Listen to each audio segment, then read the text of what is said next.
কি অবস্থা সবার, আশা করি ভালো আছেন। তো আপনার জন্য নতুন নিয়ে আসলাম নতুন আজকে আরও একটি ভিডিও, যে ভিডিওটি শুনে তোমাদের কাজ করতে বাধ্য হবে। কোনো কাজের কথা বলেছি সেটা অবশ্যই বুঝতে পারছো, তো তাড়াতাড়ি হেডফোন হাতে নিয়ে বসে যাও তোমাদের ভাবির ভিডিওটি দেখার জন্য।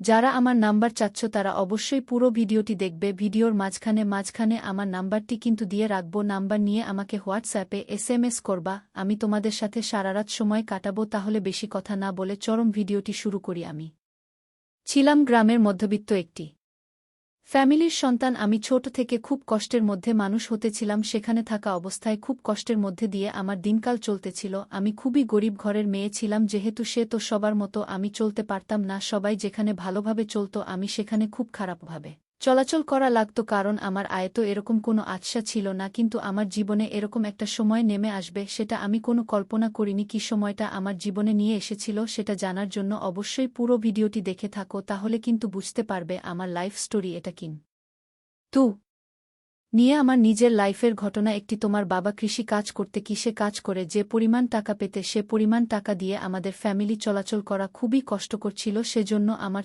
একটা ছোট ভাই ছিল। ছোট ভাই ছোট থেকে একটি কোম্পানিতে চাকরি করত, সেখানে হালকা পাতলা কিছু টাকা বেতন চলাচল করা যেত, হালকা পাতলা পাবে। আমি আমার পড়াশোনা শেষ করছি, প্রায় 2008 সালের পড়াশোনা শেষ করে আমি প্রায় বাসাতে বসে থাকি। এরকম কোনো পড়াশোনা বা অন্য কোনো কাজ করা হয় না। তো আমি বাবাকে, বাবা আমি একদিন একটা কমান্ড দিয়ে স্যারকে নেব। তখন বাবা বলে, না তোরে সব কিছু করতে হবে না, আমরা যেরকম ভাবে পানি না কেন সেরকম ভাবে তুই চলাচল করবে, বেশি ভালোভাবে চলা করতে হবে না, আমাদেরকে আল্লাহতালা যেভাবে চলাচল করতেছে সেরকম ভাবে চলতে পারলে চলবে। এটা বলার পর আমার মনটা খুব খারাপ হয়ে যায়, যেহেতু এভাবে চলতে আমার খুব ভালো লাগতেছিল। আমি যাতে তারা পরিশ্রম করতেছিল তাদের পরিশ্রম থেকে আমার খুব খারাপ লাগতেছিল। খারাপ লাগলো, আমি যদি তাদেরকে বলেছি তারা এসব কাজে রাজি হয়নি, সেজন্য করার মতো কিছুই ছিল না। এখানে আমার মনের ভিতর খুব কষ্ট হচ্ছিল এসব ভেবে। আমি খুব ইনকাম করতে পারবা, নিজের মতো চলতে পারবা, সব কিছু করতে পারবে, সব আমার খুব কষ্ট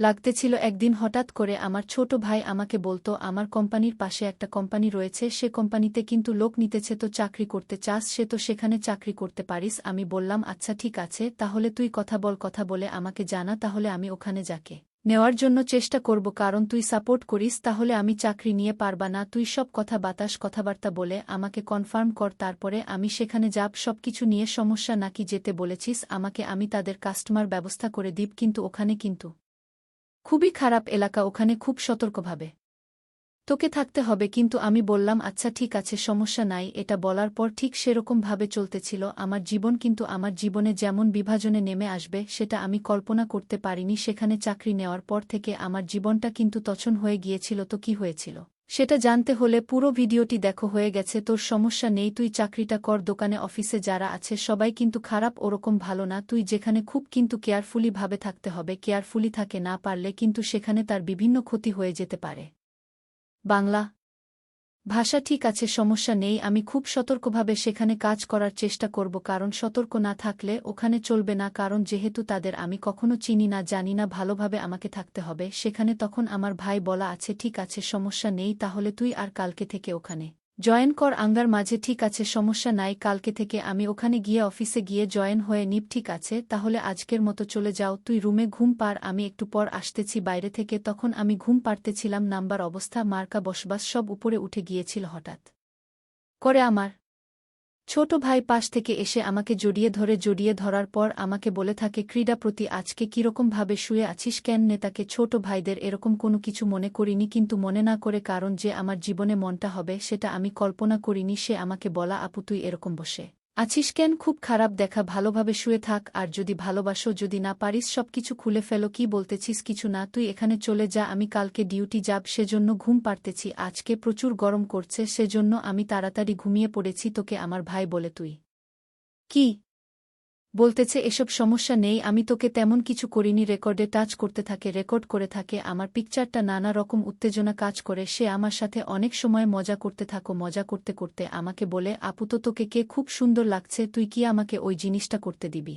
আমি বললাম, তুই কোনো জিনিসের কথা বলতেছিস? তুই আমার ছোট ভাই হয়ে সবকিছু কথা বলতেছিস। সবাই বলে, আরে তেমন কিছু নাই, সবকিছু করতে পারে ছেলের একটা মেয়ের মধ্যে। তখন আমি বললাম, না এসে কিছু হবে না আমাদের মধ্যে, ছোট ভাইকে সবকিছু করার কোনো মানে হয় না। এসব করে এখান থেকে চলে যা, না হলে কেউ নামটা আমাকে ডাকবো ছোট ভাই বলে, তুই কাকে ডাকবি ডাক, সমস্যা নেই, কিন্তু তোকে আমি খেয়েই ছাড়ব। এরকম করতেছি কেন? হয়তো বাইরে থেকে কোনো নেশা করেছে, যে কিনা আমার জানা ছিল না, না হলে তো আজকে এরকম করার কোনো কথা ছিল না। সে আমাকে এরকম ভাবে পড়তেছে যেন আমি তার বউ।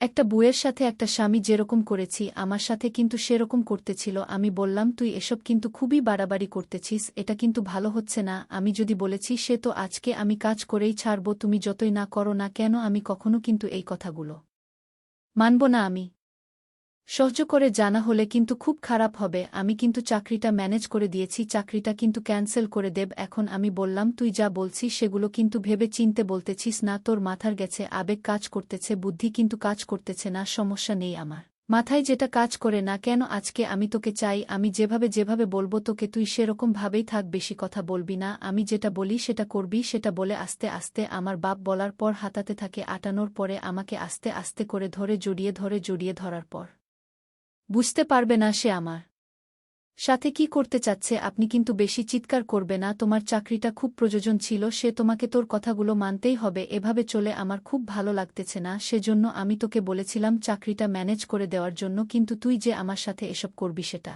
কিন্তু আমার কখনো জানা ছিল না। এসব কিছু বলার পরে কিন্তু আমাদের মাঝে শুরু হয়ে যায় সারারাত সময় কাটানো। কি সময় কাটানো হয়েছে সেটা কিন্তু তোমরা বুঝতেই পারতেছ। এভাবে আমাদের মাঝে সারারাত এসব কোনো খেলা চলতে থাকে। তোমার সকালবেলা অবস্থা কিন্তু খুবই খারাপ হয়ে গিয়েও ছিল।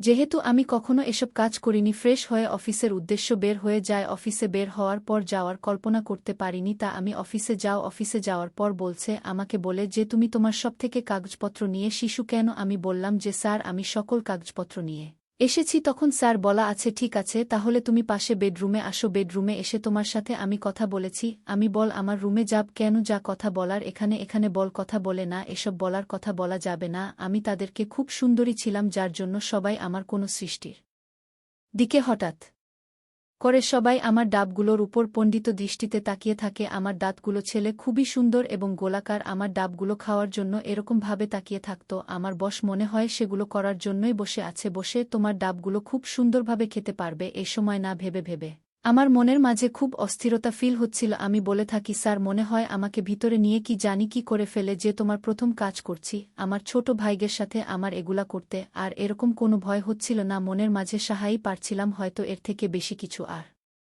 করতে পারবে না, যেটা আমার ছোট ভাই আমার সাথে করেছে। এই সুমনা ভাবতে স্যার আমাকে ডেকে চলো আমরা ভিতরে যাই, ভিতরে কথা বলি। আমি বললাম আচ্ছা ঠিক আছে স্যার, চলুন তাহলে আমরা ভেতরে গিয়ে কথাবার্তা শুরু করি। তখন স্যার আমাকে প্রথম ইন্টারভিউতে প্রশ্ন করে তোমার বাসা কোথায়? আমি বললাম আমার বাসার লক্ষ্মীপুর। লক্ষ্মীপুর কোথায়? বললাম সোনা গ্রামের। সময় বলার পরে স্যার আমাকে বলতো যে তুমি এত সুন্দরী, তাহলে তুমি এখানে গার্মেন্টসে চাকরি করতে এসেছো কেন? আমি বললাম স্যার আমার চাকরিটা খুব প্রয়োজন ছিল, যেহেতু আমি চাকরি করতে এসেছি এই জায়গায়, তোমার চাকরি করতে হবে না, আমি যেটা বলি সেটা রাজি হয়ে যা, তাহলে তুমি অনেক টাকা ইনকাম করতে পারবে এবং ভালোভাবে লাইফস্টাইল কাটাতে পারবে। ওকে স্যার সমস্যা নেই, আমি যেভাবে আপনি যেভাবে বলবেন আমি কিভাবে কথা রাখার চেষ্টা করব তার। তখন বল আমি বেশি কিছু বলবো না, তুমি যা ফ্রি টাইম আমার সাথে সময় কাটাবে, আমার যখন ফ্রি টাইম থাকবে সেই সময় তুমি আমার ওখানে চলে আসবে। আসার পরে তুমি জাস্ট আমার সাথে ওই কাজগুলো করবে। কোনো কাজগুলো করতে বললে আমাকে, সেটা তো তোমরা অবশ্যই বুঝতে পারতেছ। সুমনা কিছু বলার পরে আমাকে বলো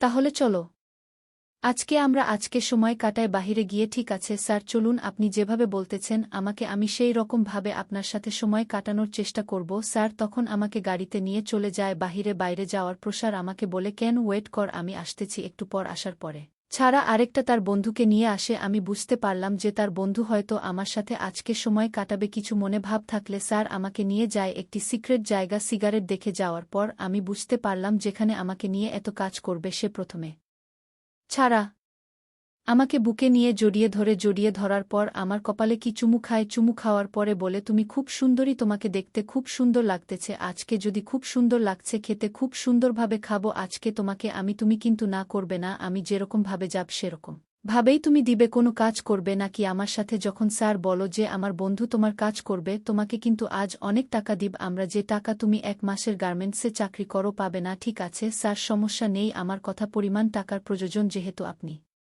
আমাকে জবাব দেন, আমি সেভাবে আপনাদের সাথে সময় কাটানোর চেষ্টা করব। এই বলার পরে স্যার আমাকে জড়িয়ে ধরে রুমের ভিতরে লাইট অফ করে আমাকে নিয়ে খেলতে শুরু করে। এরকমভাবে প্রায় আমার সাথে স্যারের প্রায় 2 ঘন্টা সময় কাটানো হয়ে গেছে। বিতরণের সময় আমাকে সে বলে, এখন আমার বন্ধু তোমার সাথে সময় কাটাবে সেরকমভাবে কিন্তু না করবে না, সে কিন্তু অনেক টাকার মালিক, তোমাকে কিন্তু পর্যাপ্ত পরিমাণ টাকা দিতে পারবে, তো তুমি তাকে মজা দিতে পারো, তাহলে তোমাকে কিন্তু অনেক পরিমাণে টাকা দিবে। আমি বললাম, তার সমস্যা নেই, আমি যেভাবে বলছেন আমি সেরকমভাবে তার সাথে সময় কাটানোর চেষ্টা করব, আপনার থেকে ভালো পরিমাণ মজা থাকে দিব। আমি তখন স্যার বলা আছে, ঠিক আছে, তাহলে আমি বাইরে আছি, তাকে আমি পাঠিয়ে দিচ্ছি, তুমি তার সাথে শুরু করো। যে ছেলেটি আমাকে কাছে এসে বলে, কিন্তু খুব সুন্দরী ছিল, তো তুমি এসব কাজ করতেছ কেন? আমি বললাম, আমার খুব টাকার প্রয়োজন ছিল, সেজন্য এসব কাজ করা। তোমার টাকার প্রয়োজন, সেহেতু তুমি আমার সাথে সময় কাটাবে প্রতিদিন, সমস্যা নাই, তোমাকে একটু পরিমাণ টাকা দেব। আমি যত বাহিরের লোকজনকে অনেক টাকা দিয়েছে, তোমাকে আমি টাকা পয়সা দিব, কোনো